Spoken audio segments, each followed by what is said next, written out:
Fabienne Cara pour l'école des leaders. Coucou Fabienne. Bonjour Akima. C'est parti, je vais te poser quelques questions et tu vas me répondre tout simplement école ou pas école. C'est Très parti bien, c'est parti. Nickel. Lire, écrire et compter. École, La confiance en soi. pas école. La gestion des émotions. Pas école, La résilience face aux échecs. pas école, je pense. La discipline et les habitudes de travail. École, si on écoute.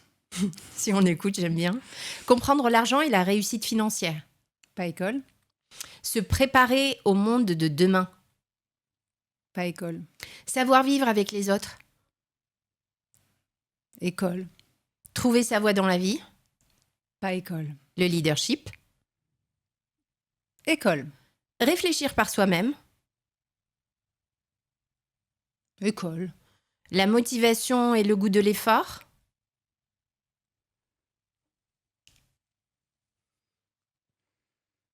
pas école. T'as mis du temps, pourquoi? Bonne question. Pardon. Parce qu'il y avait deux éléments. Le goût de l'effort, on peut si on a envie d'avoir des bonnes notes ou d'être le meilleur. Et la motivation, c'est pas toujours motivant d'aller à l'école, je pense. Ok. Comprendre l'intelligence artificielle. Alors peut-être maintenant, de mon temps, c'était pas école parce que ça n'existait pas, mais je pense que dans certaines grandes écoles, ça va arriver. Commencer. La responsabilité et l'autonomie. Ça peut. Mhm. Construire une vie solide et équilibrée. Non, pas école. Mhm. Comment tu vas vraiment, Fabienne? Alors le vraiment est de trop. Ah, Non, pourquoi? Comment je vais? Non, parce que si je m'auto-analyse, ça va être long. Donc, On a le temps. Oui, mais je peux pas être plus heureuse dans la matière, j'ai envie de dire, dans le sens où j'ai beaucoup de ma famille proche qui sont en bonne santé. J'ai encore mes parents, j'ai même mes grands-mères. Ma fille est en bonne santé, ma nièce aussi. J'ai un toit sur la tête. Donc oui, je suis heureuse, voilà. Mhm. Après, si on gratte, on a toujours envie de plus. Et je pense que c'est un peu l'être humain qui a toujours une insatisfaction permanente, qui grignote un petit peu. Mais non, quand je prends du recul sur les choses, je suis très heureuse, oui. Mhm. Ce qui était intéressant, c'est que ton réflexe, on voit que tu es quand même quelqu'un de très reconnaissant. Donc, tu as cette notion de gratitude déjà. C'est la première chose que tu avais envie de faire spontanément. Mais il y a ton côté vraiment. Et ton côté, ouais, il y a ton côté, vraiment, il est de trop. Tu as dit, Oui. il est de trop. Il est de trop, oui. Comme si, non, il est de trop là. Et moi, j'aimerais bien, voilà, tu sais que l'école des leaders, c'est pour apprendre à comprendre comment ce leader s'est construit aussi derrière, en fait, finalement, cet humain. Et derrière ton vraiment, il y a un truc que tu avais envie de partager ou de ne pas partager peut-être même. En fait, partager le vraiment, c'est assimilé à se plaindre un petit peu, assimilé à parler de soi, à ramener les choses à soi. Et alors que on n'a pas le droit de se plaindre, dans le sens où je me protège beaucoup de l'actualité. Et c'est vrai que on a connu le Covid, on a connu les attentats, on a connu des choses tellement difficiles. Là, on est en phase de connaître la guerre. C'est des choses, moi, qui me détruisent profondément. Et le monde de demain me fait peur et je vois pas l'avenir avec grande quiétude. Je pense, alors tout le monde dit ça et c'est tant mieux, mais je pense que nous avons été les meilleures générations dans le sens où nous avions déjà accès à la technologie. Bon, pas le téléphone portable quand on était jeune, mais on avait déjà des voitures, on avait ou des scooters, des mobylettes, des choses comme ça. On pouvait quand même se déplacer. On était justement protégés quand même encore des écrans, de tout ça, de beaucoup de drogue, de tout ce à quoi les jeunes sont confrontés aujourd'hui à leur insu. Quand je vois tout ce qui se passe, je suis affolée pour nos filles maintenant ou plus tard. Et donc le monde me fait peur. Donc c'est vrai que je vis un peu au maximum dans ma bulle. Donc quand tout reste beau, même dans la bulle, je me dis ouf, ça va. Bien sûr qu'on est heureux, bien sûr qu'on est bien et qu'on peut presque ne pas l'être plus. Donc j'ai parfois envie que le temps s'arrête. Et après, si je suis vraiment égoïste, bien sûr que j'aurais envie de travailler davantage, mais de façon facile. C'est-à-dire, quand je dis facile, c'est à Paris. Parce que maintenant que je suis maman, quand il y a des gros déplacements, il faut que j'intègre aussi la garde de ma fille. Bon, elle est petite, donc je peux encore l'amener, mais bon, il y a ça à gérer. Et puis, c'est vrai que trouver une personne qui nous accepte comme l'on est et de l'aimer en retour, ça donne envie, mais je pense que je commence à être résignée, alors pas de façon triste, mais de façon lucide. Voilà, donc oui, il y a ces petites parties-là qui rendent un petit peu triste quand on se regarde le nombril, mais quand on se détache de tout ça, ça va très bien. Je trouve ça extrêmement intéressant, ta manière justement de rester dans ce côté très équilibré, très sage, parce que tu dégages beaucoup de sagesse intérieure, même si on sent beaucoup de tumulte quand même. Voilà. Ce qui est très intéressant, c'est d'entendre cette petite fille, en fait, qui non seulement se dit « Non, je peux pas me plaindre ». Mais cette petite fille, elle a juste envie, quelque part, qu'on lui dise t'as le droit aussi. C'est vrai qu'on a appris aux femmes à ne pas se plaindre. Forte. On a appris aux femmes à ne pas se plaindre et à se contenter de ce qu'elles ont. Et la difficulté aussi, c'est qu'on a appris aux femmes, ou les femmes ont appris malgré elles, à devenir des hommes en jupe. Et la femme forte, par l'abandon des hommes ou par la nécessité de se débrouiller toute seule, sont devenues si fortes qu'elles font peur aux hommes, que l'homme ne sait plus trouver sa place, n'a même plus envie, par confort aussi parfois, parce qu'il a le droit de la retrouver, il peut y arriver s'il veut. Et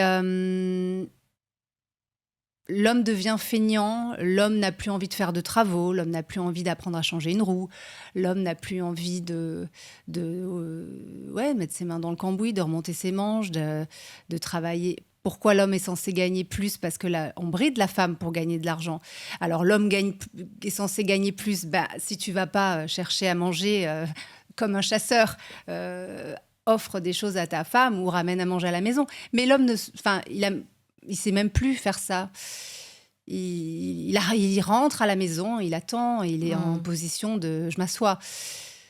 L'homme est moins nécessaire à la femme. Donc la femme supporte moins. Alors moi, j'ai jamais supporté quoi que ce soit d'ailleurs, donc c'est pour ça que j'en suis là aujourd'hui. Tant pis pour moi. Pourquoi tant pis pour toi, Fabienne ? Parce que je pense que j'ai laissé passer beaucoup de trains. Je suis quelqu'un de très difficile, de très exigeante. Exigeante parce que je donne beaucoup et parce que je suis hypersensible et très observatrice et je vois et je ressens beaucoup de choses. Donc un petit truc, je vais le ressentir beaucoup. Je suis quelqu'un qui donne naturellement de par ma formation hôtelière, de par ma région d'origine, le Sud-Ouest, où on reçoit les gens dans l'abondance, de par ma générosité naturelle. J'ai des parents très gentils, j'ai été élevée dans la gentillesse, la bienveillance, donc dans le service, donc je suis comme ça. Et c'est vrai que beaucoup d'hommes voient ça comme de l'acquis, et alors que c'est juste normal pour moi. Je ne sais plus pourquoi je dis ça, mais en tout cas, beaucoup de rapports sont inversés et après redevenir une femme, quand je parlais de la femme, de l'homme en jupe, redevenir une femme douce, un peu absente dans le sens où elle laisse toute la place à l'homme. Vulnérable. Ouais, c'est facile pour l'homme de retrouver sa place. Euh, c'est une femme qui disait, je laisse ou moi je le fais aussi, laisser un homme conduire même si c'est pas sa voiture pour qu'il se sente un peu comme ça et on est obligé de. Moi j'ai jamais été mièvre, mais depuis toujours, hein, même quand j'étais très jeune, je dis ah oui mais moi j'ai trop de caractère et du coup les hommes ça leur fait peur et c'est vrai qu'une femme toute douce machin ouais, mais c'est très difficile pour l'homme de trouver de retrouver ou de trouver sa place et c'est très difficile pour une femme que l'on a abandonnée plusieurs fois de s'abandonner. Alors, c'est fou ça, parce que d'un côté, tu te définis comme très exigeante. Il y a un côté aussi perfectionniste que tu as et probablement que tu luttes un petit peu pour lâcher prise un petit peu et tu l'expliques par ton cursus déjà hôtelier. C'est vrai que ça amène et ça appelle et ça demande. Alors je parlais de l'exigence vis-à-vis des hommes, mais c'est vrai que tu as raison, il y a aussi l'exigence de tout ce qui est un peu maison. Oui, énormément, parce qu'en fait c'est exactement ce que tu dis et ce que tu décris et ce qui émane de tes paradoxes quand tu en parles. Tu vois comment ça va, le vraiment et de trop. C'est-à-dire qu'il y a ce besoin de contrôle et il y a ce paradoxe en toi qui est un constat de la réalité, hein, parce que c'est vrai ce que tu dis, l'homme aujourd'hui, pour qu'il ait réellement sa place d'homme, il faudrait un petit peu qu'on change certaines petites choses qu'on a développées dans notre évolution et dans notre élévation. Aujourd'hui, une femme comme toi, qui s'est émancipée, profondément aimerait avoir cet amour probablement idyllique avec la place de la femme qui est chérie, qui est choyée, en mode petite... voilà. Ouais. Mais c'est vrai que c'est un combat. Et de là, tu as ce côté en toi qui dit... oui, j'ai dû rater beaucoup de trains. Ton côté exigeant revient même envers toi-même. Oui, bien sûr, on se remet en question. Après, j'ai toujours su que j'étais une dominatrice qui déteste dominer.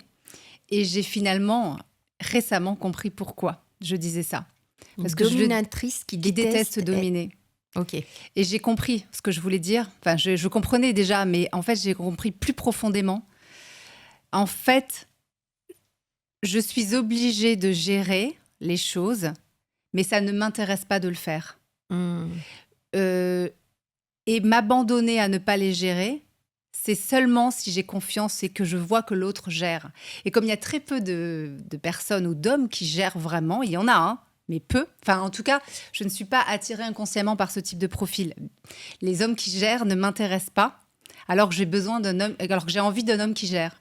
Mais l'homme qui va gérer, c'est-à-dire un homme cadre, chef d'entreprise, d'une certaine maturité, qui n'a pas en apparence besoin d'être sauvé, tout ça ne m'intéresse pas et ne m'attire pas. Je vais plutôt être attirée par quelqu'un de plus jeune, de plus frais, de plus foufou, de plus sans casserole, neuf de plein de choses. Parce que c'est vrai qu'un homme mature, il est fatigué de beaucoup de choses. Voilà, et j'aime que les gens se débarrassent, j'aime que les gens jettent leur vieux sac, tout ça, même si on peut en parler, mais j'ai pas envie qu'on vienne avec tous ces problèmes. Donc il y a peu d'hommes qui ont fait vraiment la démarche d'être complètement OK et complètement ouverts à de nouvelles choses. Ils sont tous... Alors nous aussi on a nos traumatismes, et beaucoup de femmes en ont, mais c'est bien de rencontrer des gens qui ont fait ce chemin. Et les hommes plus jeunes sont moins abîmés. Mais il y a d'autres problèmes. Ouais. Et c'est vrai qu'un homme du coup plus jeune va peut-être moins gérer. Du coup, on ne peut pas s'abandonner. Et donc, j'ai compris en fait que j'aime faire ma faux folle dans un cadre où je sais que l'homme, il va dire attends, mais les billets c'est là-bas, l'entrée c'est là, attends, je regarde sur mon appli, machin. Et les hommes qui sont perchés, qui savent même pas chercher un truc sur un téléphone ou qui ont aucun sens de l'orientation, on peut pas s'abandonner. Donc on est obligé de dominer, de gérer. De contrôler. Et voilà. Et c'est pour ça que je n'aime pas ça. Mais par contre, si l'homme ne gère pas, ça m'agace, je suis obligée de gérer. Voilà. Donc c'est pour ça que je suis une dominatrice qui déteste dominer. J'ai compris maintenant. Oui, tu as un besoin vraiment de contrôle et en même temps de... mais j'aimerais ne pas l'avoir. Ouais, mais tu as vraiment besoin de lâcher prise et de t'abandonner. Et en même temps, quand il y a cet abandon qui n'est pas contrôlé, tu es en panique. J'ai besoin que ça soit dans un cadre et d'être rassurée. Ouais. C'est comme si tu avais besoin en fait de cette folie-là, mais cette folie un petit peu maîtrisée, voilà, pour que tu puisses, toi, te lâcher. Oui. Et donc, tu es vraiment dans le contrôle total. Oui. Et, je suis une relou. Non, c'est pas une relou, c'est toute la complexité déjà de l'être humain. Il n'y a pas de façon très claire, une seule façon. Donc, moi, je comprends parfaitement ce que tu dis. Très souvent, je m'appelle moi-même paradoxe, tellement c'est lunaire ce que je peux penser et penser son contraire, vivre. Et voilà. Et ce que tu décris, je le comprends parfaitement parce que moi, qui ai été en quête depuis toute petite soif de liberté, je ne me suis autorisée la liberté que quand j'avais ma sécurité. Et c'est très paradoxal parce que il n'y a que quand j'ai la sécurité que je m'autorise à vivre et à être libre. Je comprends, 200%. Voilà. Et c'est très difficile à vivre. C'est pour ça que ce lâchage est rare. Et il n'est qu'avec quelqu'un à qui on a totalement confiance. Exactement. Et c'est la confiance et pas forcément le fait qu'on puisse contrôler. On ne va pas rentrer encore plus dans les détails, mais je pourrais te prouver en long, en large et en travers que cette sécurité ne sera jamais sécure. Tout peut exploser à tout moment. Ouais. Ce que tu construis pendant des années, cette sécurité, elle peut exploser.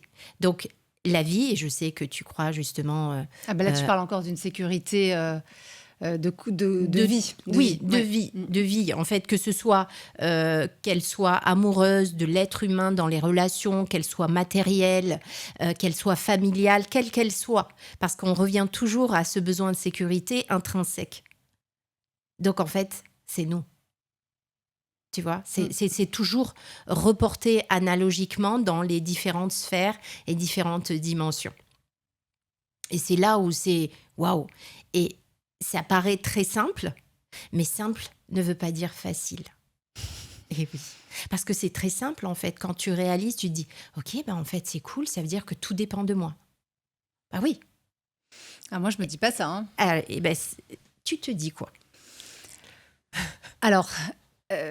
On dit souvent que tout dépend de soi, mais moi, je suis à la fois trop vaillante, c'est-à-dire que j'ai essayé trop de choses, et à la fois trop feignante, dans le sens où je me dis je suis comme je suis. Mais par contre, je crois, parce que ça rejoint ce que tu viens de dire, que tout peut être chamboulé parfois, mais parfois aussi pour le bon. C'est-à-dire que je crois au destin, et je fais confiance à mon destin. Alors, il est long à changer parfois, il est long à... Mais je me dis que chaque page qui se tourne doit être lue, doit être vécue, et que c'est comme ça. Et je sens parfois qu'on me remet les mêmes épreuves, mais je fais ce que je ressens. Si j'ai envie de les vivre ou de les revivre, tant pis. Je n'ai pas envie de forcer les choses, mais je crois au destin. Je crois au destin. Et je me dis, il est dur, hein, il est long à arriver, mais... Je me dis qu'à partir du moment où on est quelqu'un de bon, de bon, dans le sens où on fait de mal à personne, personne n'est bon ou mauvais, mais dans le sens où on essaye de faire le bien le maximum autour de soi, il ne peut être que bon, le destin. Donc il faut être patient, croire en lui. Donc c'est une certaine fatalité quelque part. Qu'est-ce que tu aimerais finalement profondément, dans l'absolu? En fait... Comme je disais tout à l'heure, j'aimerais bien avoir des tournages à Paris ou ailleurs, évidemment. Mais là, on parle du Graal. Hein. Voilà, des choses des choses à Paris professionnelles. Et là, je parle du Graal, c'est pour ça que je dis le mot pari. Oui. Et puis, alors, personnellement, j'ai une relation incroyable avec ma fille et je me dis que c'est chouette parce qu'elle grandit et on est hyper fusionnelles toutes les deux. Enfin, toutes les deux dans le sens où on aime être ensemble l'une et l'autre.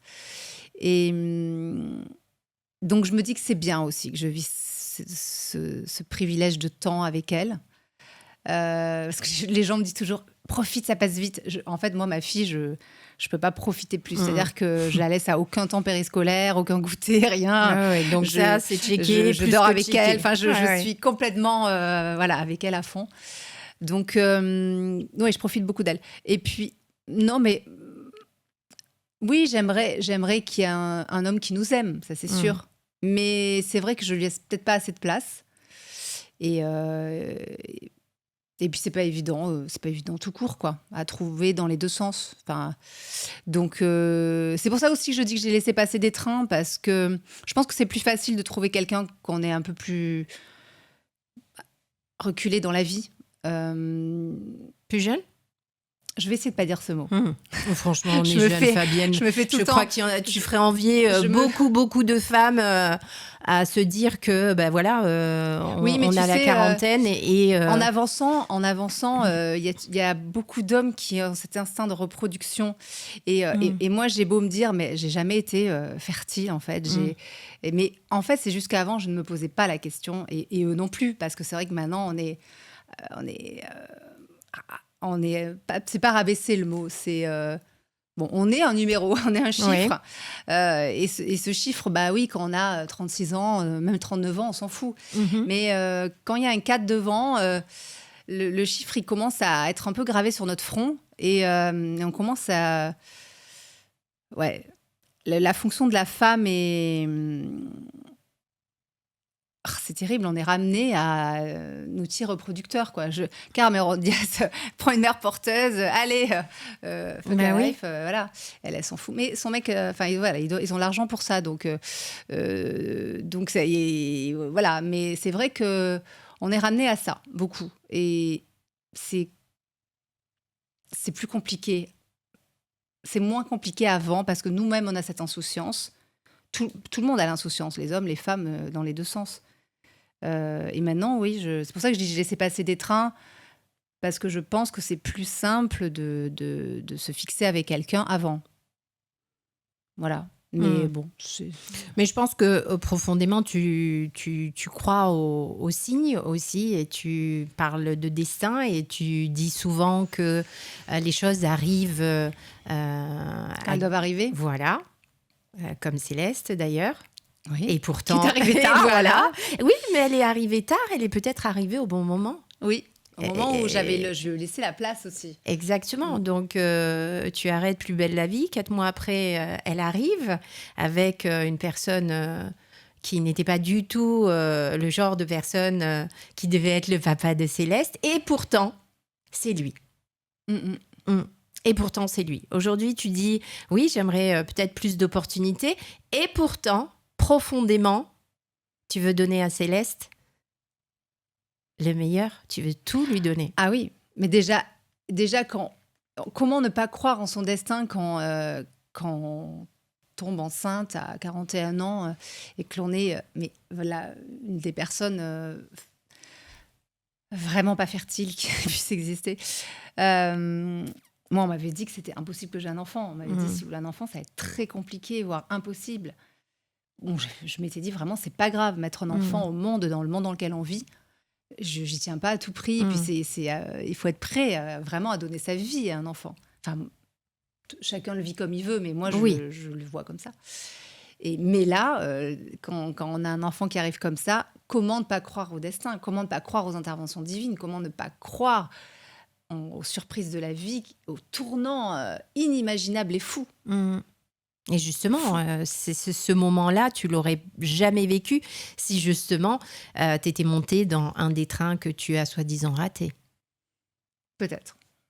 Sûrement. De toute façon, puisque aujourd'hui c'est comme ça, c'est que c'est clairement ça.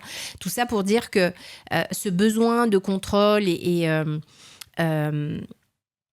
cette petite, tu vois, presque, je dirais, frustration du temps, du timing, de choses que peut-être t'aurais pas assez vécues. Finalement, est-ce que aujourd'hui, Alors, je pense que j'ai pas été folle, j'ai pas été folle, mais j'ai quand même vécu, profité, beaucoup travaillé, beaucoup travaillé. Donc, j'ai été une folle sage, mais toujours la sage quand même. oui, je suis vierge, donc je suis vraiment les deux côtés de la vierge à fond. Donc, je suis complètement folle, je suis atypique, je suis en marge, je suis décalée pas mal. Mais j'ai ce côté, comme tu disais toi, et comme tu es, assez rationnel, assez cadré, assez posé. Je suis une folle, mais dans mon cadre que j'ai construit. Voilà. Contrôlée, maîtrisée. Contrôlée, oui, on va dire ça, oui. Oui, mais en fait, le côté, non, j'aime bien quand même lâcher, mais voilà, c'est quand même maîtrisé. Prudent. Voilà. Alors justement, comment est-ce que tu te définirais aujourd'hui? Qui tu es vraiment? Ah ouais. Je sais plus. Qui je suis vraiment. Alors, je suis toujours comédienne dans mes veines, dans mon âme, dans mon corps, dans tout ce que je transpire. C'est au-delà de mon métier, c'est ce que je suis.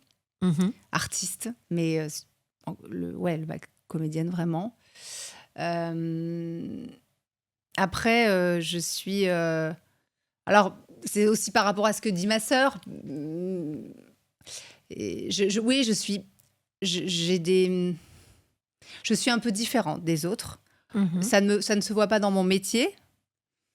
Ça s'est un peu vu à l'école. Beaucoup ressenti à l'école.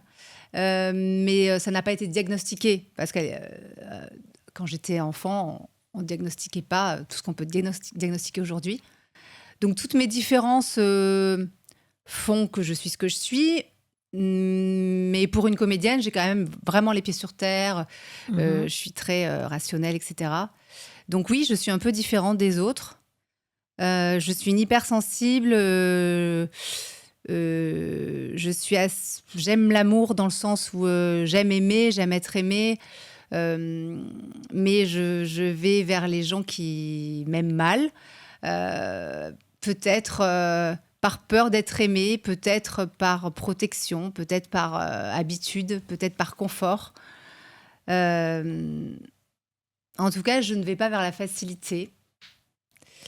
Je ne vais pas vers la sécurité. Parce que je ne l'aime pas, mais j'en ai envie. Toi. Tu ne l'aimes pas, mais t'en as envie de cette sécurité. Tout ce qui est mariage, maison, le chien, le machin, ça m'a toujours... Oh, mon Dieu. Mais... T'as envie de le checker quand même? Le cocher quand même?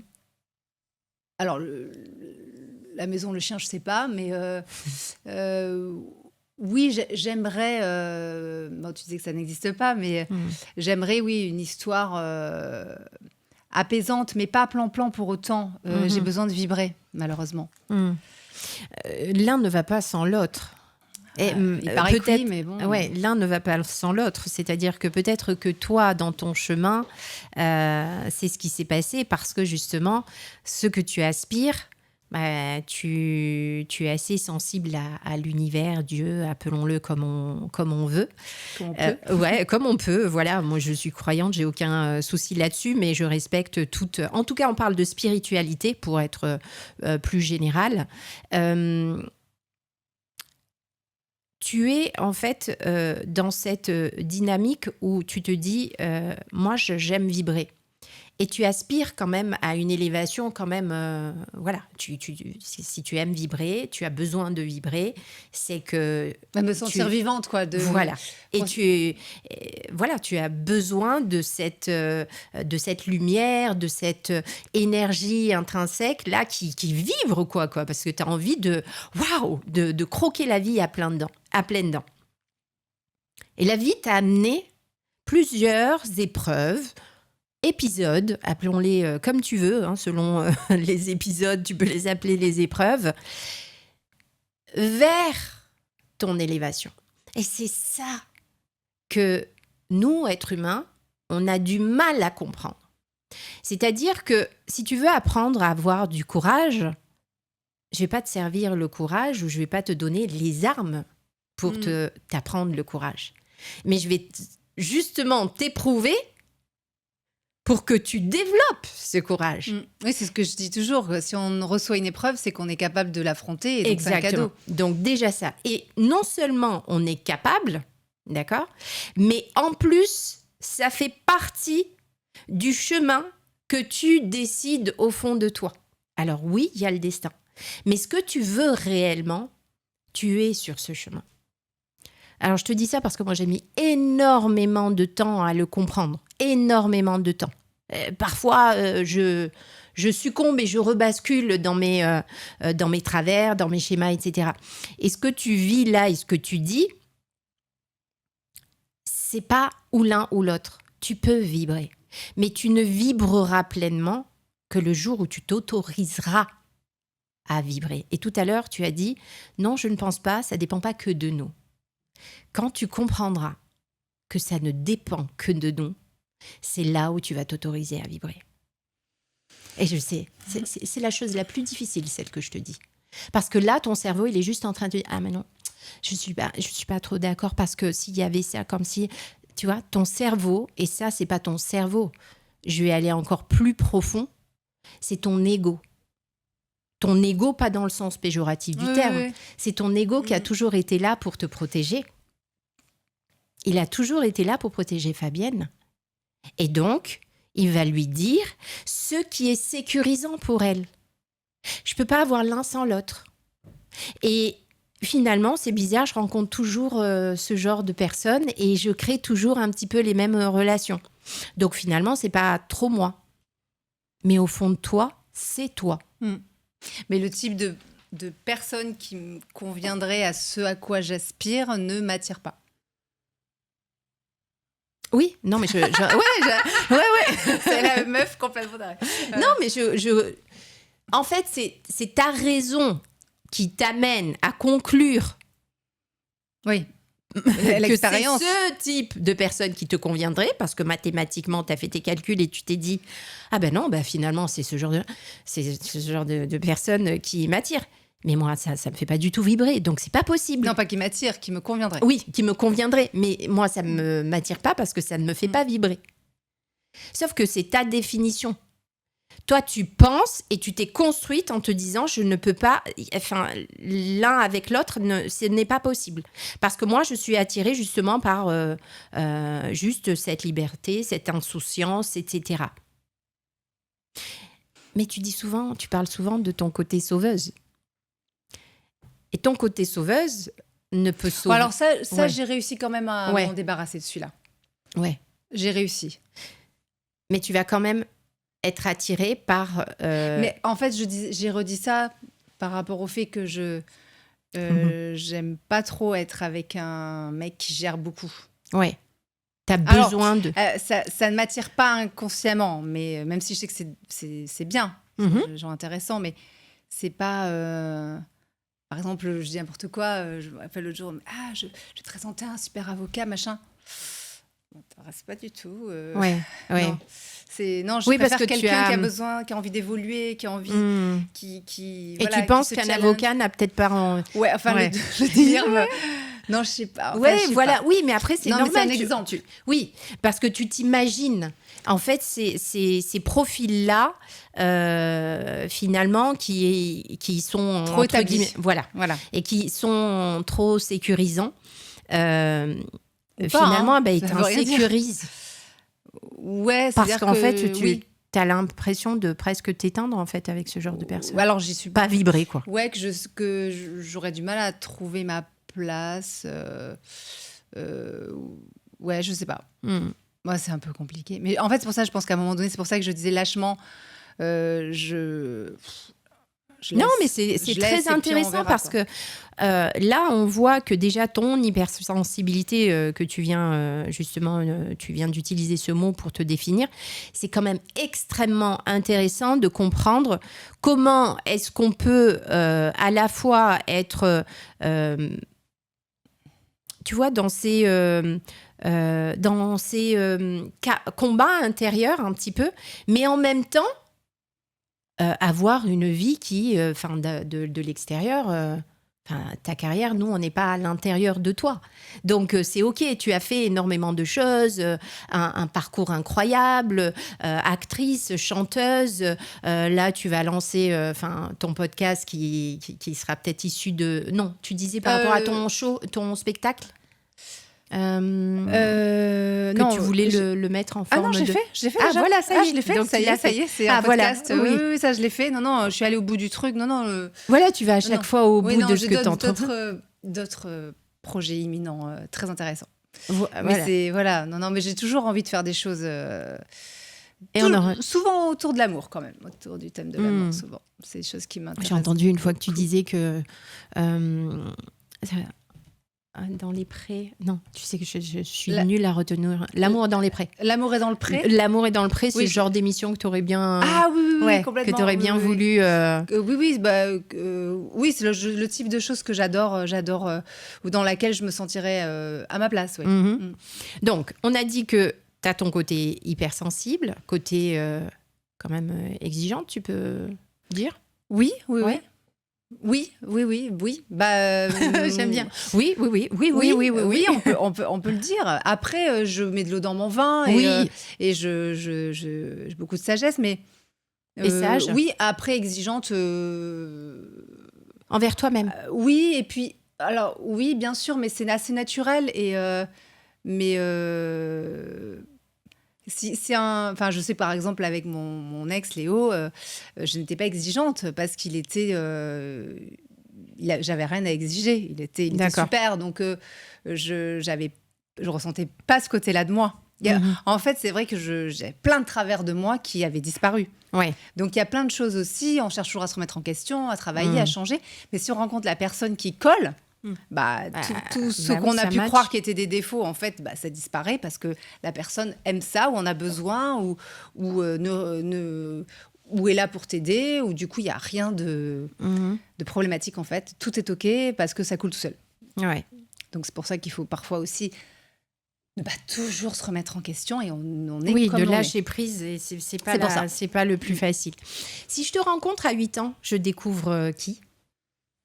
À 8 ans, alors tu vas rencontrer. J'ai une petite sœur et 2 petites cousines, enfin 3, mais une que je voyais moins et que je vois plus. Donc on va dire 2 cousines et une sœur qui sont toutes plus petites que moi. J'aime bien organiser des spectacles en roller, des danses, des chants. J'aime bien, on aimait jouer à la marchande, à la serveuse, des choses comme ça. On se fait des tas d'histoires. Joueuse, joyeuse. Oui. Déjà, complètement fan de Dalida. Oui, déjà, très envie d'être sur les planches. Alors, sans savoir quel métier exactement, si c'était chanter, danser, jouer la comédie, mais en tout cas, sur les planches, oui. Et puis, j'ai commencé le théâtre à l'âge de 11 ans. Tu as toujours eu envie de briller ? J'étais pas dans le sens de briller, j'étais dans le sens de faire des spectacles. Voilà, c'était faire des spectacles. C'était Et puis après, j'étais une petite fille qui a toujours. Alors je m'excuse de dire ça, mais manquait un peu d'amour de son papa. D'encouragement, de considération, même artistique. Même s'il faisait beaucoup de choses, c'est-à-dire qu'on avait une salle de musique, il m'installait le micro, tout ça. Mais j'ai manqué un peu d'encouragement, d'être choyée par rapport à ça. Et ça a beaucoup traîné sur moi. Jusqu'à maintenant, où je l'ai travaillé en hypnose d'ailleurs assez récemment. Oui. Et c'est vrai que alors je dis toujours, j'ai extrêmement confiance en moi, mais je n'ai pas la confiance. Voilà. Et cette confiance, forcément, elle vient de soi. Et donc, et quand on gratte, elle vient de la petite fille qui a manqué de certaines choses. Donc, je pense qu'à 8 ans, j'en manquais déjà un petit peu. De Mais, confiance, ouais, d'amour. donc d'encouragement et de support, comment dire, ouais, c'est encouragement qu'on dit. Enfin, d'être soutenu De soutien. dans le développement artistique. On faisait un petit peu de danse, mais c'est vrai que vivant à la campagne, on n'avait pas extrêmement accès aux activités comme ça. Et ça m'aurait aidé, je pense, de faire plus de danse, de chant, de musique. Ça m'aurait beaucoup aidé. Et ton papa ne voulait pas ou c'était... Non, c'est pas qu'il voulait pas, c'était que vraiment on était à la campagne, donc on n'était pas là-dedans. On en faisait un petit peu, mais on a fait une année de tout ce qui était ruban, tout ça, gymnastique, etc. On a fait une année de danse, mais c'est trop léger pour être costaud artistiquement plus tard. Je l'ai vu à Danse avec les stars, à côté de genre Véronique Dicker ou Olivier Dion, qui étaient enfin, tous les Québécois, ils ont la culture américaine, ils savent tout faire. Ah, mon Dieu, qu'est-ce qu'on est en retard. Voilà. Oui, c'est sûr que sur plein de choses. Et comment tu te sentais du coup, tu as toujours su que tu voulais faire des spectacles. Et comment c'était perçu chez tes parents Alors, enfant, comme un enfant qui veut le faire. Je crois que tous les enfants veulent faire des spectacles. Hein. Oui. Après, j'ai eu la chance au collège d'avoir un atelier théâtre. Donc, j'ai plongé dedans. Et puis après, au moment du choix pour aller en seconde, alors ma mère me raconte que j'avais la possibilité d'aller dans une école de théâtre, mais que j'avais pas voulu. Je sais pas, alors ça, je me rappelle pas du tout. Moi, la seule chose dont je me rappelle, c'est que je me sentais pas du tout d'aller en seconde générale, que j'aimais les langues, les voyages, les gens, donc et la déco. Donc on m'a mis en hôtellerie. Et j'ai vécu 5 années assez horribles. J'avais vraiment l'impression d'être trop jeune et d'être j'ai pris plein de traumatismes dessus, quoi. Et par rapport à ta scolarité en hôtellerie ouais, surtout par rapport aux stages. Les stages étaient très très durs et j'ai vécu des choses très compliquées et très avilissantes, très rabaissantes et qui ont été l'inverse de ce que j'avais besoin pour prendre confiance en moi. Okay. Alors, ce qui fait que ça m'a plongée encore plus dans le service, la soumission. Oui, j'ai pas dit ça, mais je suis quelqu'un d'assez soumis en vrai. Et c'est toujours une question de rapport humain, ça dépend des gens sur, qu'on a en face. Je suis une dominatrice qui n'aime pas dominer. Ouais. Et puis la soumission fait que c'est comme un grand gentil. D'un coup, il va péter un câble, mais qu'est-ce qu'il a? Mais parce qu'il est hyper sensible, il est hyper gentil. Donc oui, tu le vois là péter un câble, mais c'est parce qu'en fait, il est trop gentil. Donc il attend autant qu'il donne. Donc il souffre à la hauteur de ce qu'il donnerait et il souffre et il va râler là à la hauteur de son désespoir. Et ça, les gens ne comprennent pas. C'est sûr que tu arrives à recevoir, Fabienne? Tu trouves que tu acceptes de recevoir? Non. J'aime pas trop, en fait. C'est que d'ailleurs, Clara Morgan me l'avait dit facilement, mais me l'avait dit quand on avait fait la retraite spirituelle. Toute une journée, on était l'ange de quelqu'un, l'ange caché. Et elle, c'était mon ange de la journée. Et à la fin de la journée, on devait deviner qui avait été son bienfaiteur, en fait. Moi, j'avais pas deviné. Et elle m'a écrit une lettre en me disant en fait, de toute la journée, j'ai pas réussi à te faire quelque chose une attention. Et alors, tu sais que ça m'a fait pleurer et après je me suis dit c'est gonflé quand même parce que même moi je lui avais fait un petit massage, on n'avait pas le droit de parler, mais j'étais allée lui chercher un dessert, je lui avais tendu avec une cuillère. Enfin, il y a toujours des petits gestes qu'on peut faire sans que ce soit la mer à boire. Donc après, je me suis dit, bon, c'était un peu grossier quand même. Mais c'est quelqu'un de très spirituel. Donc j'ai entendu ce qu'elle m'a dit et je pense que j'avais à recevoir ce message aussi.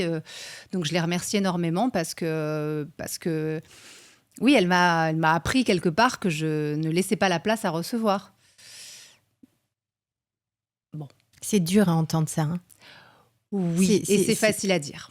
Oui. On a toujours la place pour donner. Donner, recevoir. Oui, mais on peut. Oui, non, mais je parle des autres. Et oui. On a toujours la place de donner. C'est ça. Je veux dire, même si c'est trop facile de dire ah, mais tu veux rien, ah, mais je peux rien te faire, ah, mais tu aides trop les autres, donc on peut pas t'aider. Alors, Lol. Ouais, Moi. oui, parce que c'est ta nature profonde. Ta nature Oui. profonde, toi, c'est que naturellement, tu sais parfaitement donner et tu sais parfaitement anticiper. Tu dois être quelqu'un de très attentionné, Ouais. qui arrive. Ah ben ma fille, elle me le dit tout le temps. Maman, t'es la meilleure des mamans. Voilà. Bon, après, on va dire que Tout le monde dit ça à voilà, sa mère, c'est ça. Mais je comprends parce que tu as une ouais. relation avec elle très. Mais parce qu'elle le voit. Des fois, oui. elle me dit oh, mais maman, comment t'as fait pour faire aussi vite? Et oui, parce que Ouais. tu anticipes Ouais. beaucoup, Fabienne. En Ouais. fait, tu arrives à donner exactement comme tu aimerais qu'on te donne. Ouais, mais Et- à la fois, j'ai ma carapace.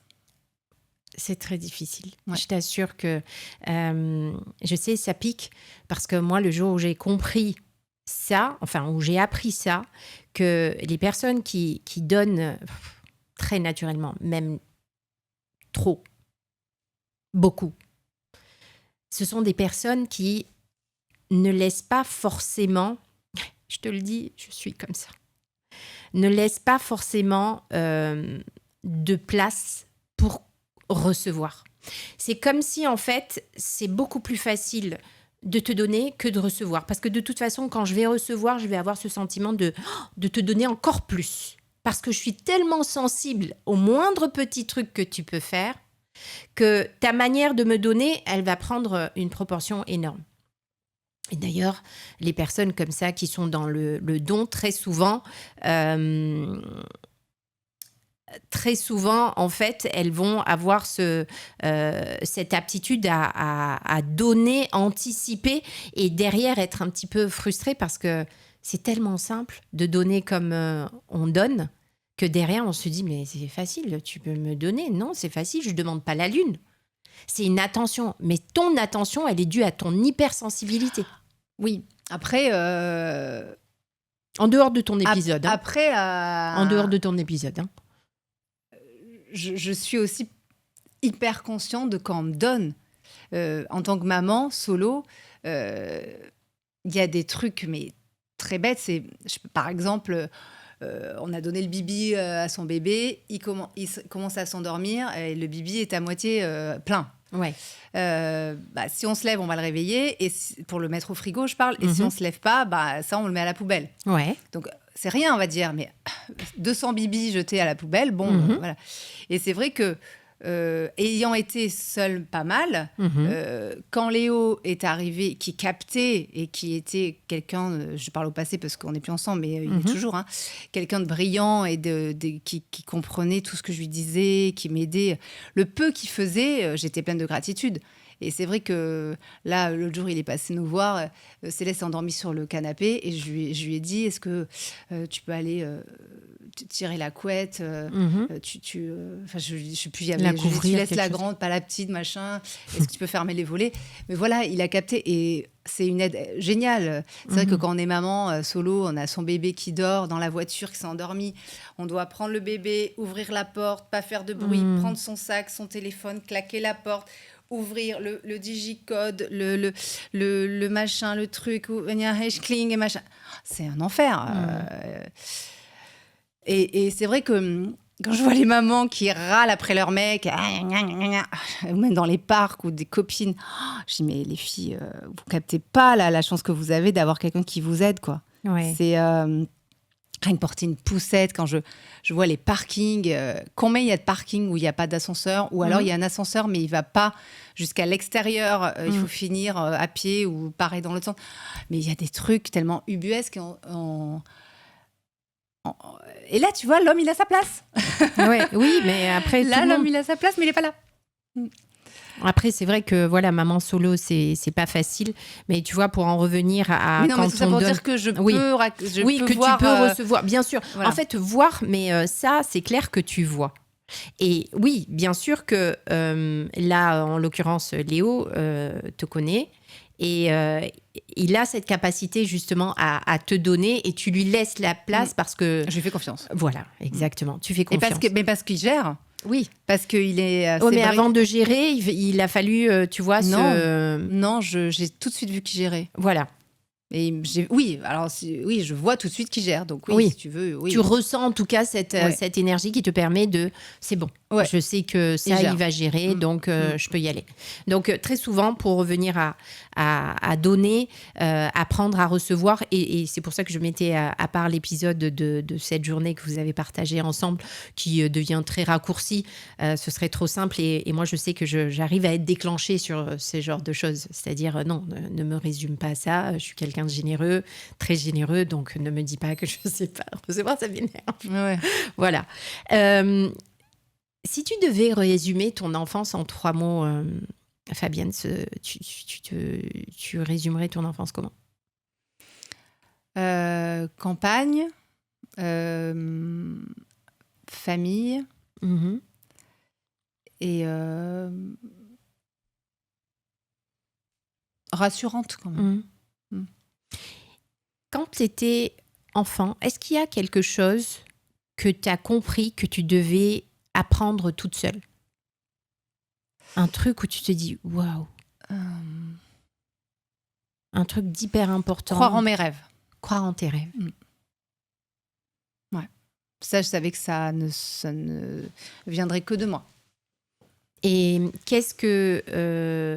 comment est-ce que tu en es arrivé à te dire, si je veux y aller, il va falloir que je croie en mes rêves. Qu'est-ce qui faisait que tu t'es dit, il faut que j'y croie moi ? J'étais pas du tout aiguillée dans la voie où je voulais être. Moi, vivre à Paris, faire une école de théâtre, etc., c'était inexistant. Enfin, c'est du domaine du rêve pour ma maman était institutrice, mon père électronicien, on vivait vraiment à la campagne. Enfin, je veux dire dans un milieu où, comme dit maman, nous on vous a donné les armes pour réussir ici, mais pas pour réussir à Paris. Et c'est pour ça qu'avec ma sœur, on se sent toujours un peu en retard, pas assez aguerri, etc. Donc il faut que cette force, elle soit décuplée pour être au niveau des Parisiens qui ont vécu dans la culture, etc. Donc nous, nos efforts, ils doivent être vraiment plus grands. Et quand j'ai été prise en BTS hôtelier, nous étions 6 du bac à être pris en BTS. C'était les meilleurs. Et j'ai été malheureusement dans ces 6. Je dis malheureusement parce que je travaillais tellement, parce que j'avais tellement peur de ne pas y arriver, que je travaillais beaucoup. Et donc, j'avais des bons résultats quand même. Et donc, j'étais dans les 6 du bac technologique à être pris en BTS avec après les mises à niveau. Et quand j'ai été prise en BTS, j'avais absolument pas envie d'y aller. Moi, je voulais aller à Paris. Et ça a été un refus catégorique de mes parents, surtout de mon père. Là, je sais que j'ai fait un tsunami de colère. Enfin, c'était... Et après, quand j'ai eu enfin mon BTS, d'ailleurs, c'était un tel traumatisme que j'ai rêvé pendant 10 ans, si ce n'est plus, que je ne l'avais pas. Alors que je l'avais. Et du coup, après, je cherche mes papiers, mais pour être sûre, pour capter, enfin, c'était terrible. Et en fait, après, quand j'ai eu mon BTS, j'avais une rage, une force en moi, comme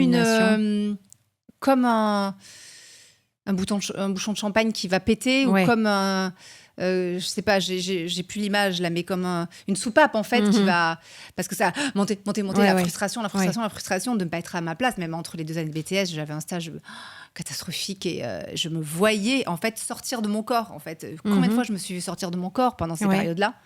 Je me voyais là, bloquée, et mon corps qui partait. Parce que je travaillais dans un Ibis et il y avait un parking où on servait dehors. Et j'étais là et je me voyais partir comme ça. Et j'étais tout le temps détachée de moi-même. Tout le temps, je me voyais d'en haut. C'était l'hôtellerie, c'était un peu la sécurité ? Enfin, le cursus Alors, bien sûr, quand je suis arrivée à Paris, ça a été une grande force parce que j'ai visité tous les palaces parisiens, grâce à j'étais surdiplômée pour travailler en hôtellerie. Alors, bien sûr, on m'a proposé des postes à responsabilité, de directrice, etc. J'ai tout refusé parce que je n'oubliais pas pourquoi j'étais venue à Paris et qu'il ne fallait pas que je m'enfonce justement dans la sécurité, à accepter un poste. Donc, en fait, montait. Quelque part, tu as accepté le cursus scolaire hôtelier pour continuer vers ton rêve. J'ai accepté parce que quand on a même pas 15 ans, enfin, Oui. on ne sait pas trop, on est très jeune, on ne sait pas Mhm. trop ce qui va se passer, Ouais. quelle est la vie, etc. Donc oui, je suis allée en hôtellerie parce que j'ai été guidée comme ça par le conseiller d'orientation en troisième. Ouais. Donc j'ai suivi. Mais je veux dire, il était hors de question pour toi de ne pas suivre un cursus scolaire et d'aller directement vers tes Je rêves. pouvais pas, j'étais trop jeune. Voilà. Je pouvais pas, Ok. j'étais mineure, j'avais pas un de mes parents qui allait venir avec moi à Paris, donc il fallait que je le fasse moi plus tard quand j'en serais capable. Ok. Capable de travailler pour me loger, pour payer mon école de théâtre, etc. Même si ma mère m'aidait un petit peu. Oui, donc stratégiquement, c'était Il la fallait- chose ouais. la plus sage à Et faire. puis l'hôtellerie, c'est vrai que ça permet de trouver du travail très facilement alimentaire. Donc, mais ouais, après j'avais vraiment, vraiment une force en moi incroyable, incroyable. Comment tu te voyais quand tu étais plus jeune? À ce moment-là, Mhm. en fait, je m'étais dit, il faut vraiment que je tente parce que j'ai pas envie de me retrouver à 40 ans, qui me paraissait pour moi le bout du monde, à 40 ans et de me retourner et de me dire, j'ai pas tout fait pour vivre mes rêves.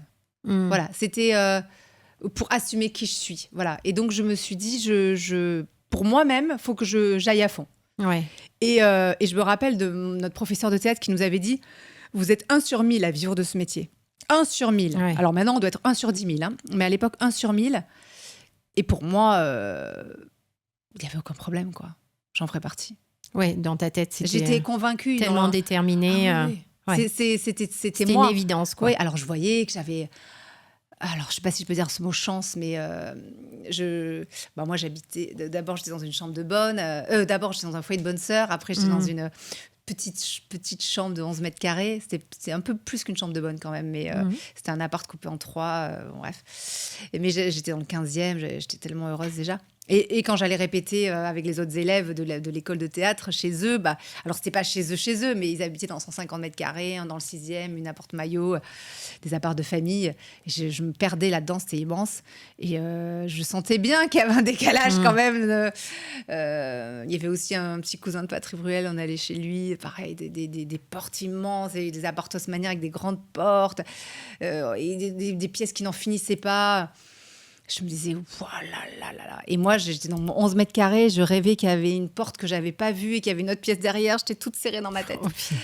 Et voilà, et c'est pour ça qu'aujourd'hui, j'ai acheté avec ma sœur et mon beau-frère et qu'on a un grand appart haussmannien maintenant. Ah ouais. Mais c'est ma petite revanche, ouais, aboutissement à moi-même. clin d'œil. Ouais. Ton petit Mais clin c'est d'œil. pour ça que quand j'ai visité cet appart, j'ai oh mon Dieu, j'ai flashé dessus, quoi. Mais ouais, c'est... Et est-ce qu'il y avait quelque chose que tu pensais faire pour être acceptée à ce moment-là? Parce que tu dis, j'étais déterminée, j'avais justement comme cette bouteille de champagne là qui allait exploser. Ton papa qui t'a pas forcément, même avec tout son amour, hein, qui t'a pas forcément assez, en tout cas pour Poussé, toi, ouais. voilà, à ce moment-là, poussé vers cette voie-là. Tout le monde te dit, non mais attends, tu sais que c'est improbable Ah oui. et t'y vas quand même. Est-ce qu'à ce moment-là, il y a quelque chose que tu apprends sur toi et que tu dis, OK, là, il va falloir que je sois comme ça pour pouvoir être acceptée J'ai été très rapidement confrontée au racisme. Ok. Alors que je suis gauloise, Ouais. hein, je suis du sud-ouest, je suis juste Ouais. béarnaise. Mais j'étais très vite dans aucune case. Mhm. J'étais trop typée ou pas assez, tout le temps. Ok. Ah, on sait pas, l'européenne, ah non, t'es trop, ah ben non, t'es pas assez. Dans le monde Des castings. Ok, voilà. Tout de suite, j'étais trop ou pas assez. Et puis, rapidement, j'ai compris qu'on était comme un objet. On est, et T'avais un emploi, on se ça. propose comme on est, et on essaye d'être... on est comme on est. On plaît ou on plaît pas, mais on essaye d'être la meilleure version de ce que l'on peut être. Et puis après, j'ai eu la chance de jouer des rôles d'Algérienne. D'abord, une première série, puis après, Plus belle la vie, qui a été le plus gros rôle de ma vie. Voilà, et là, ils avaient envie d'une fille qui était typée algérienne sans l'être. Ouais. Parce que forcément, beaucoup plus de liberté avec une actrice qui n'a pas les freins ou les carcans de ce que certaines algériennes peuvent subir. Et donc, voilà, là, ça a été une force, un atout.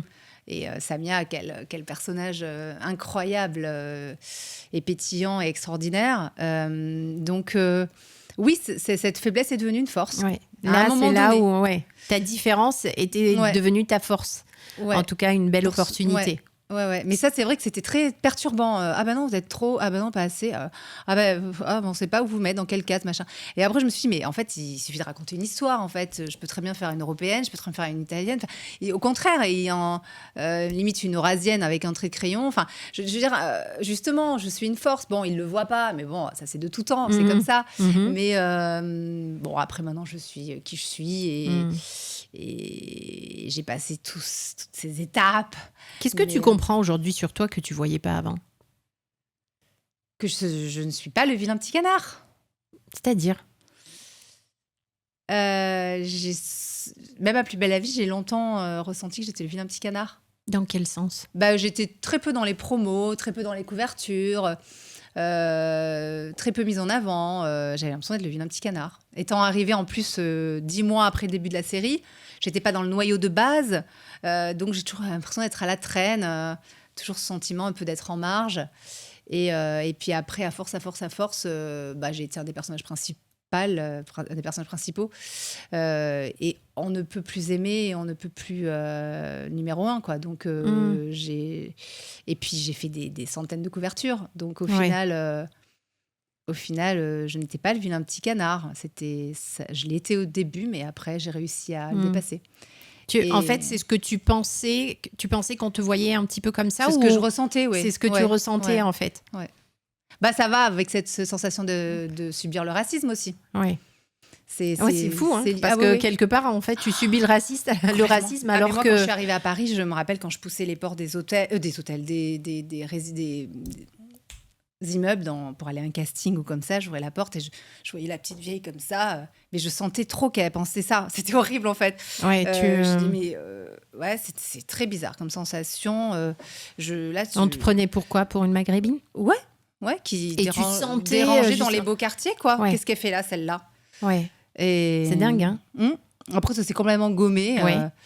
Et je me rappelle, je faisais un stage à la NPE d'un gars qui avait un prénom et un nom à consonance très forte. Et il disait, ouais, moi, je peux rien faire avec mon prénom et tout. Je lui dis, mais tu sais, mais moi aussi, j'ai changé mon nom. Alors moi, c'est pas parce qu'il a des consonances très fortes, mais c'est parce qu'il est très, très du Sud, très long et très incompréhensible. Donc, j'ai changé aussi, tu vois. Il n'y a pas de fatalité, tout va bien, quoi. On a tous cette sensation un petit peu de rejet, quelle que soit la cause, à la base. Complètement. Est-ce que tu dis souvent, on sent toujours que tu as ce côté, oui, je me suis souvent sentie très en retard, surtout, ou avoir cette impression d'avoir fait les choses parfois un peu à l'envers. Et là, ce que tu décris, encore une fois... Alors, une fois dans ma vie, j'ai senti l'inverse. Je me rappelle, à Plus belle la vie, nous avions une chorégraphie à apprendre pour faire du... c'est comment ça s'appelle quand on se dénude, là... En striptease? Non. C'est pour une association... c'est une danse spéciale. J'ai perdu le nom, là. Je l'ai au bout de la langue, c'est horrible. Avec les boas, quand il y a un nom spécial, quand on est un peu sexy, quand c'est pas dénudé, mais il y a un cabaret. Ouais, mais il y a un nom spécial. Bon, c'est une danse spéciale. Okay. Et donc en fait, j'avais raté les 2 ou 3 premiers cours de danse avec les filles, et j'avais fait Danse avec les stars quelques années avant.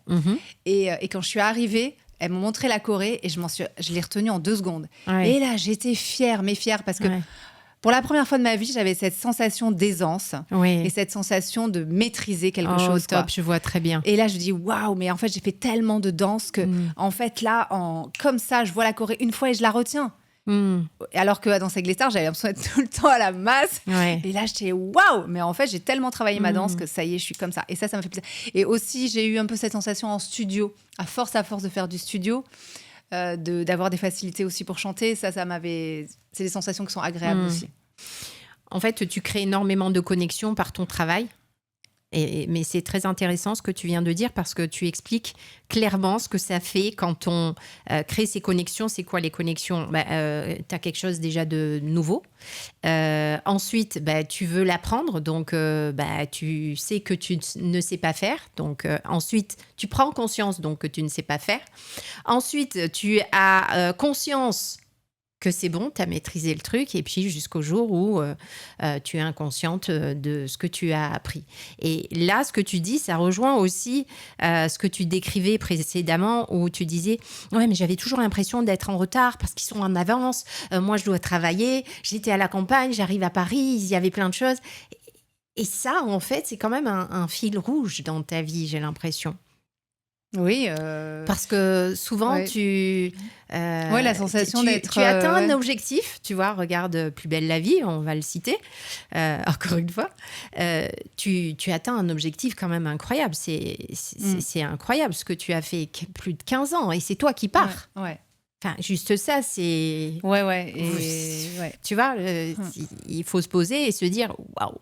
Et on me dit encore tous les jours que ce personnage est regretté. Ouais. Moi, je me souviens, je t'assure, alors j'ai pas beaucoup suivi Plus belle la vie, mais s'il y a bien un visage que je n'ai pas oublié, c'est le tien. Ah, merci. Oui, c'est le tien parce que c'était tellement... on avait l'impression que c'était vrai et j'étais pas du tout là-dedans. Mais je me souviens de ton visage et puis du grand qui nous faisait beaucoup divertir. Mais pour te dire que déjà, toi, tu as accompli ça. Tu décides d'arrêter et au moment où tu arrêtes, c'est encore pour cette quête de vibrer. Toujours plus, toujours avec ton objectif. J'avais besoin de me reconnecter à la vraie vie. En fait, c'est vrai que ça a été une chance immense et un cadeau de vie et d'un cadeau de travail que j'ai chéri chaque jour et dont j'ai jamais cessé d'être consciente.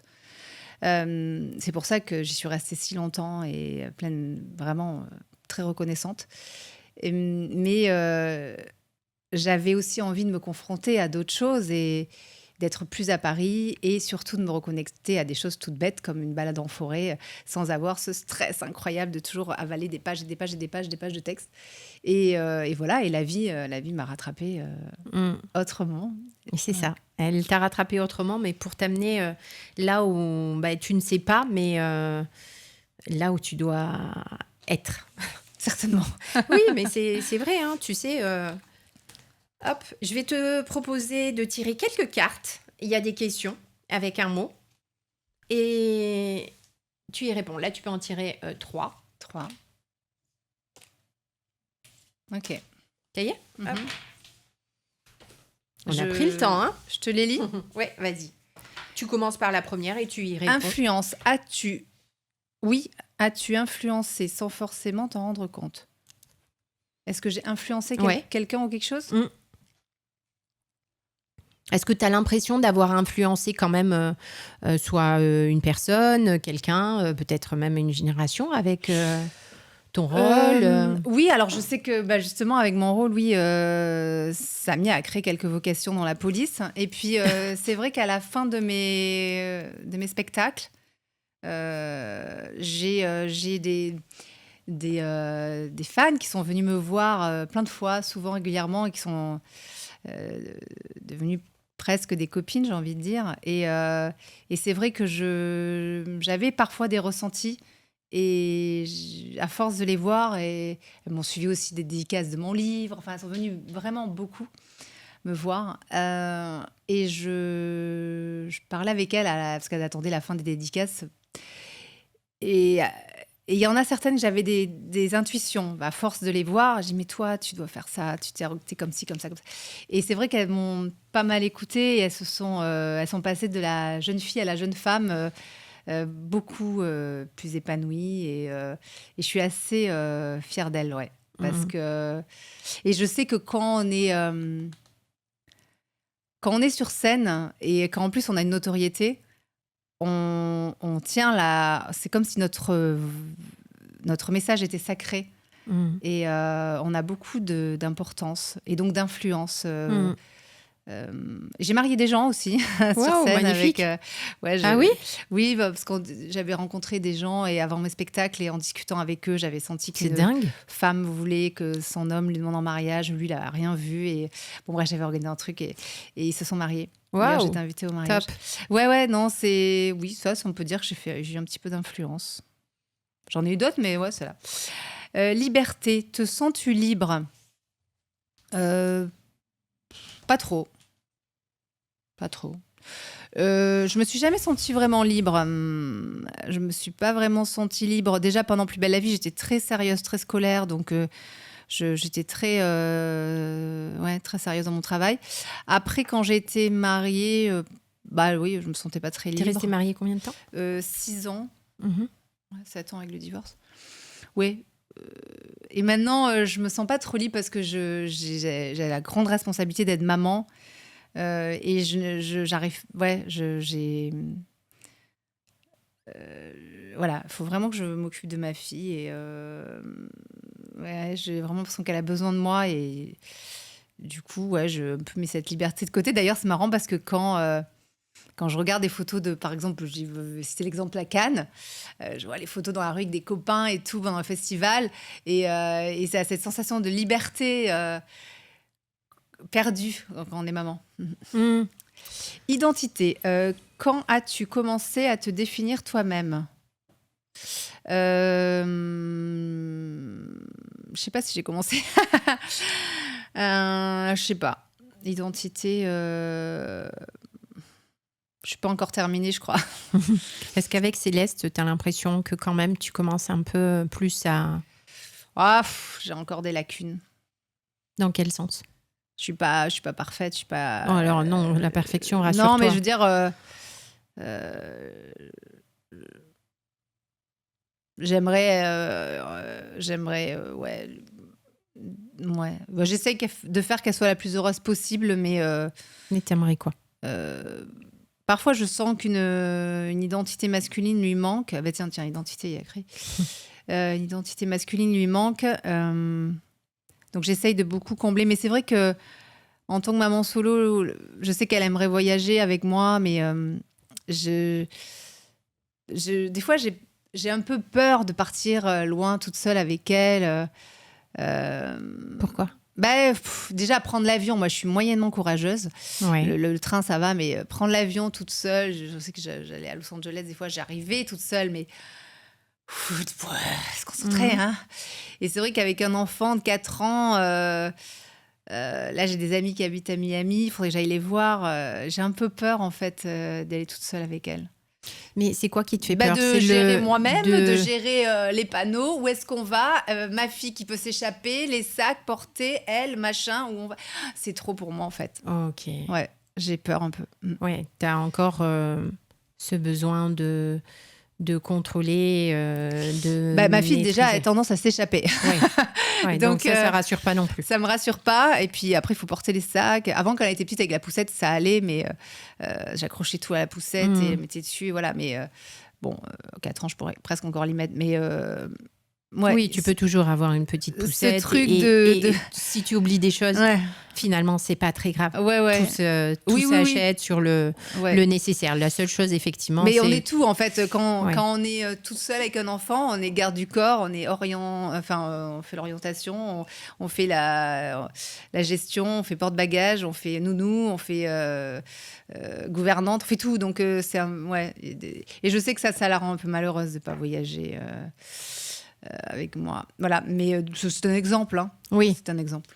Et tu dis aussi, justement, par rapport à ça, que tu as une petite tendance à être la maman qui a envie de combler des vides. Des vides pour Céleste. C'est quoi, en fait les vides d'une présence masculine.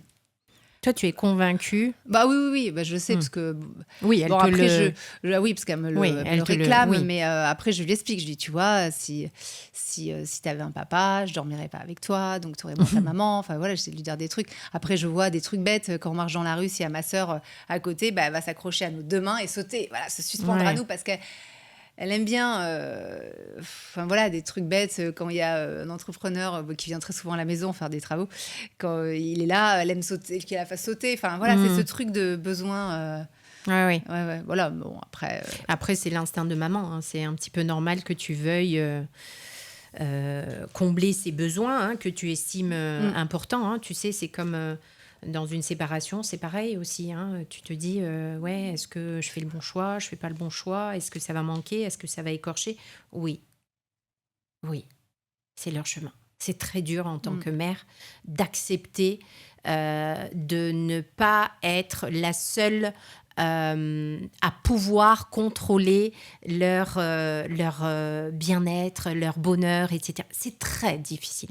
Je crois que c'est la chose la plus difficile qu'il soit, ouais, en fait, parce qu'on se dit: «Mais non, mais je sais ce qu'il lui faut, je mmh, sais ce qu'il lui» et pourtant ça dépend pas plus de moi. mmh, Et je pense que d'ailleurs, quand je te disais ça dépend de nous à chaque fois, c'est peut-être aussi, ça quand tu as dit, «Non, ça dépend pas toujours, mmh, de nous». Mais ouais. si, je t'assure Fabienne que ça dépend de nous et ça c'est une claque vraiment, vraiment, vraiment, que quand tu la comprends, tu te dis: «Mais c'est encore plus douloureux de se dire: "Ça dépend de nous", mais qu'est-ce que je peux faire?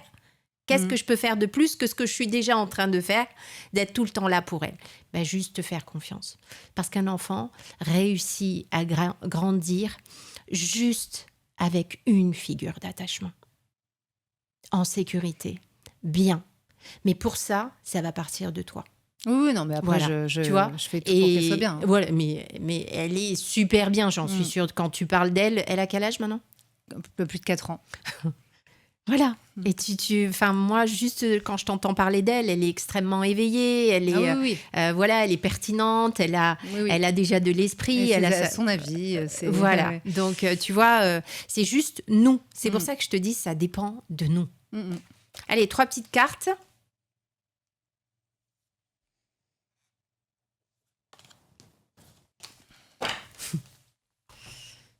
Ce qui est rigolo, c'est que on les a tirées, à l'envers. Ah bon? Normalement, j'aurais dû commencer là. Ah. Qu'est-ce qui t'a Hop. mis en colère, plus souvent que tu ne voulais l'admettre? L'injustice, ça me met en colère. Mmh. Hem, l'injustice de ma sœur me met en colère vis-à-vis de moi, Mmh. et parfois ma fille me met en colère. Je lui dis plusieurs fois les choses gentiment et parfois, parfois tant que je ne m'énerve pas, ça passe au-dessus du canal. Voilà, Qu'est-ce que tu entends par injustice de ta sœur? oh, des fois, elle me fait des reproches, que je trouve injustes. Mmh. Ouais, très injustes. Donc ouais, mais l'injustice en général me met en Oui. colère. Enfin, me met en colère. J'aime pas ça, l'injustice. Cohérence. Y a-t-il un moment où tu n'as pas été aligné avec tes propres valeurs?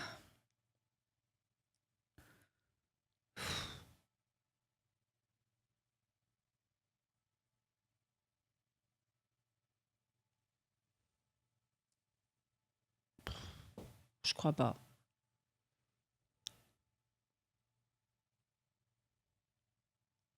Peut-être une fois, mais je peux pas en parler. OK. Mais je l'assume. Donc je l'assume totalement parce qu'au fond, je me comprends et au fond, j'ai fait ce qui était aligné avec moi-même. Mais non, en fait, j'ai toujours fait en sorte que je puisse me regarder dans une glace. Et justement, j'ai perdu je n'ai pas eu des rôles parfois, euh, parce que je n'ai pas, enfin parce que j'ai respecté mes valeurs et que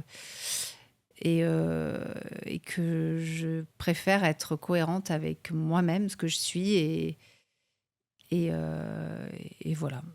Donc non, ça, j'ai toujours été cohérente parce que je m'écoute beaucoup, même si je fais peut-être pas le bon choix, mais en tout cas, je fais le bon choix pour moi. Et Mmh. je fais confiance à la vie et comme on dit, aux choses qui Oui. arriveront dans le sens et dans le temps où elles voudront et où elles pourront. Mais je peux pas faire quelque chose qui est contre moi-même parce que je peux pas. Ouais. Je suis trop. Donc en tout cas, à l'instant T, quand tu le fais, c'est que tu penses, Ah oui. voilà. Ouais. Et OK. puis je regarde jamais trop en arrière. Généralement, quand ça arrive, j'assume. OK. As-tu déjà atteint un objectif et ressenti du vide? Non. Si j'atteins un objectif, je ressens le vide? Non. Non. Non, c'est les dépressifs qui font ça. Ah bon? Non. Ah, moi, je l'ai déjà ressenti et je me sens pas pour autant. Alors, euh, peut-être pas au bout du bout, mais oui, par exemple, quand j'ai fait mon One Woman Show, que je suis montée sur scène et que je suis allée au bout, alors oui, je n'étais pas arrivée à Hollywood, c'est sûr, mais je suis allée au bout de ce que je pouvais faire et du challenge que je m'étais fixé.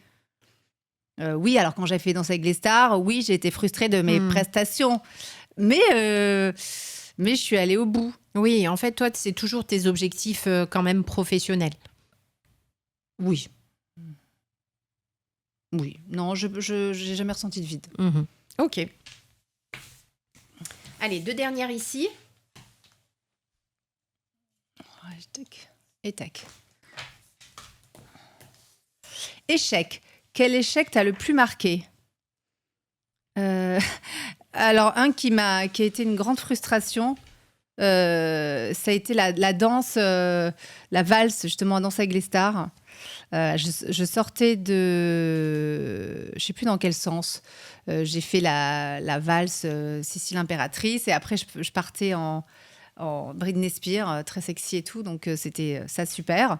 Mais c'est vrai qu'à un moment donné, mon danseur, pendant la valse, m'a dit « c'est bien ». Et mon cerveau a disjoncté. J'ai déconnecté et j'ai raté toute la suite. Ouais. Voilà. Et ça, c'est une des plus grandes frustrations de ma vie. D'avoir raté cette danse juste parce que je me suis déconcentrée, parce qu'il m'a dit c'est bien pendant la danse. Ça, je me suis beaucoup agacée. Beaucoup agacée. Mais ouais, il doit y en avoir d'autres, hein, mais c'est celui qui me vient là. Ouais. Ouais, peut-être à Fort Boyard, quand j'avais pas compris qu'il fallait quand on m'a lâché dans le vide, le saut de l'ange attaché par les pieds, et qu'il fallait absolument au premier rebond choper la clé. Ouais. On m'a dit mais si tu sautes, tu l'auras forcément. Et dès que tu sautes, clac, tu essaies de l'attraper. Et on m'a pas bien assez expliqué pour mon cerveau. Et là, j'ai raté la clé, je me suis fait très mal, j'ai eu très très peur. Enfin là, c'était horrible. Ça, c'est vraiment un truc grosse frustration aussi. Ok. Discernement. À qui as-tu donné trop de pouvoir sur toi?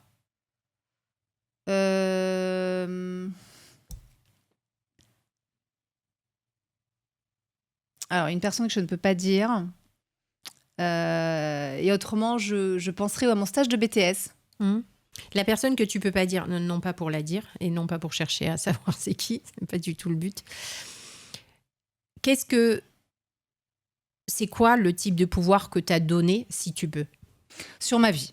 Sur ta vie. Sur ma vie. Ok. Sur ta personne, ta vie. Ouais. Ok, d'accord. Sur ma vie en général. Et tu te voyais ne pas faire des choix en fonction de toi, ou est-ce cette personne-là a réussi à... Oui, voir ma famille, Ok. gérer mes plein de trucs. Ok. Ouais, à mon stage de BTS, entre mes 2 années de BTS, je suis tombée sur un directeur et un sous-directeur. Le sous-directeur un peu moins, mais le directeur vraiment machiavélique. Ah ouais. Horrible. Ça fait partie des séries que tu disais sur ton parcours à l'hôtellerie qui était waouh. Ouais, ça fait partie des personnes qui aujourd'hui je me laisserai moins faire. Et c'est vrai que quand dans la vie même professionnelle, c'est arrivé aussi avec un réalisateur. Si j'arrive à rappeler son nom, je m'en fous, je le balance, mais là, mon cerveau l'a oublié, qui a été vraiment extrêmement odieux avec moi sur un tournage en Tunisie. Ouais. Ouais, vraiment, on est très très loin là. Et comment j'ai pu me laisser parler comme ça? Comment? À mon âge, j'avais plus 20 ans déjà. Avec toute l'expérience que j'avais. Ouais. Comment on pourrait faire aujourd'hui pour justement éviter de s'écouter?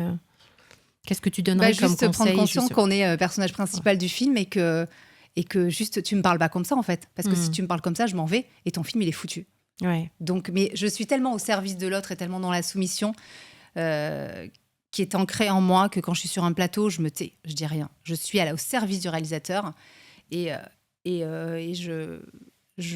Cette soumission, Fabienne, tu penses qu'elle te vient d'où? C'était comment L'hôtellerie. L'hôtellerie, ça t'a... L'hôtellerie, j'étais beaucoup trop jeune et j'ai vécu beaucoup trop de Ok. choses difficiles. Ça Ouais. t'a amené justement à faire un petit peu ce qu'on te... Ah, ben, on n'a pas le choix. Ok. Ouais, l'hôtellerie, c'est comme l'armée. Hein. C'est Hmm. aussi violent que l'armée. Ouais, d'ailleurs, on dit, hein, ça s'appelle comme ça en cuisine. Il y a le chef et la brigade. Hmm. Donc, ouais, c'est quand même assez. Ouais, il y a une c'est hiérarchie strict. qui est assez c'est strict. importante. Est-ce qu'il y a quelque chose dans ta vie que tu as dû apprendre toute seule que l'école ne t'a jamais appris? Quasiment tout. Quasiment tout. Quasiment tout. Bah, ouais,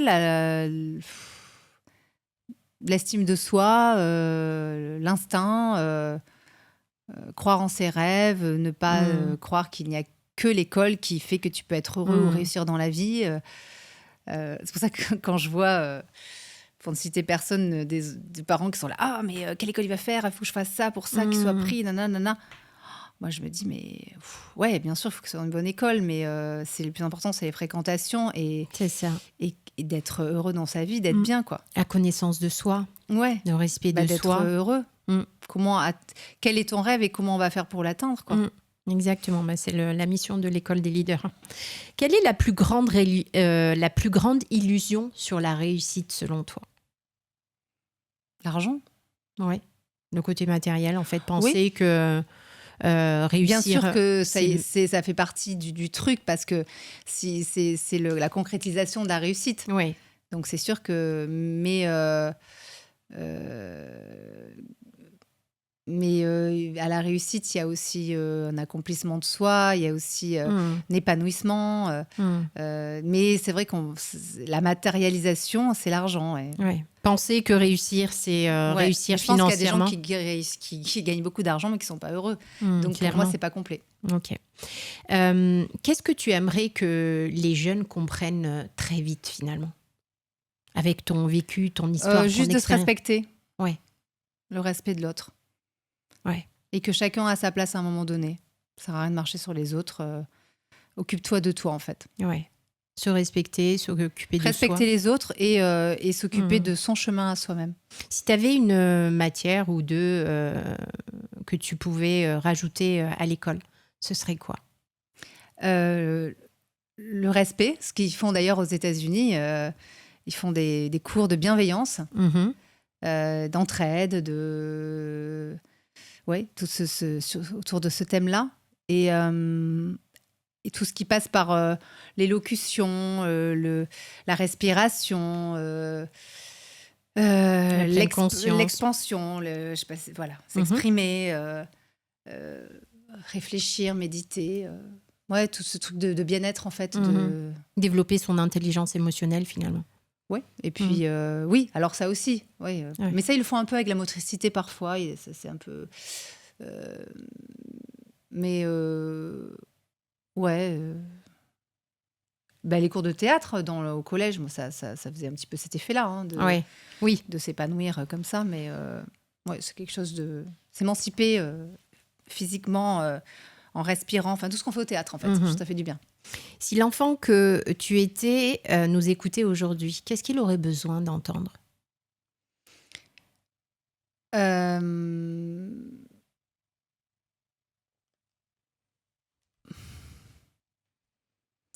Tu es super comme t'es. Donc tu te parles à toi là. Ouais, aime-toi comme aime-toi. Aime-toi. Aime-toi. Ouais, ça veut rien dire, mais ça veut tout dire. Ça veut rien dire. Non, ça veut rien dire, c'est tellement dur. Mais aime-toi comme tu es, tu vas y arriver et tu es super. T'es super. Si tu avais une question à me poser à ton tour, Fabienne, tu me poserais quoi comme question? Qu'est-ce que tu aimerais savoir? Personnellement ou... Ah, tu peux faire ce que tu veux, c'est profites-en, t'en as une. Qu'est-ce que tu regrettes dans ta vie? De pas avoir osé croire et rêver plus grand. Ah merde. Ouais. Et c'est trop tard? Non, c'est ce que je fais. Aujourd'hui, avec l'école des leaders, ça prend tout son sens. Et aujourd'hui, à 49 ans, j'ose rêver grand. J'ose croire qu'on peut changer le monde en commençant par l'éducation. Donc, non. D'accord. Voilà. Si tu avais une vérité aujourd'hui à partager, un truc que tu aimerais justement dire à toutes les personnes qui nous écoutent, tu regardes et un message à leur passer, un truc que tu as envie de partager, tu dirais quoi? Ce que je dis souvent et ce dont je suis... Il y a deux choses dont je suis persuadée, c'est, je peux en dire qu'une, mais je vais en dire deux quand même, d'écouter son corps. Le corps a toujours raison. C'est-à-dire que Mmh. si on ressent une douleur quelque part ou une réticence, le corps, il a raison. Ne cherchez pas à intellectualiser, vous rassurer ou vous raisonner. Le corps a raison. Et la deuxième chose, l'amour, c'est une arme incroyable. Voilà, l'amour, c'est une réponse à plein de choses et c'est la solution à plein de choses. Et trop peu de gens sont dans l'amour. Et je peux vous dire que les gens qui sont dans le sombre ont peur de l'amour et ça fait le ménage. Mmh.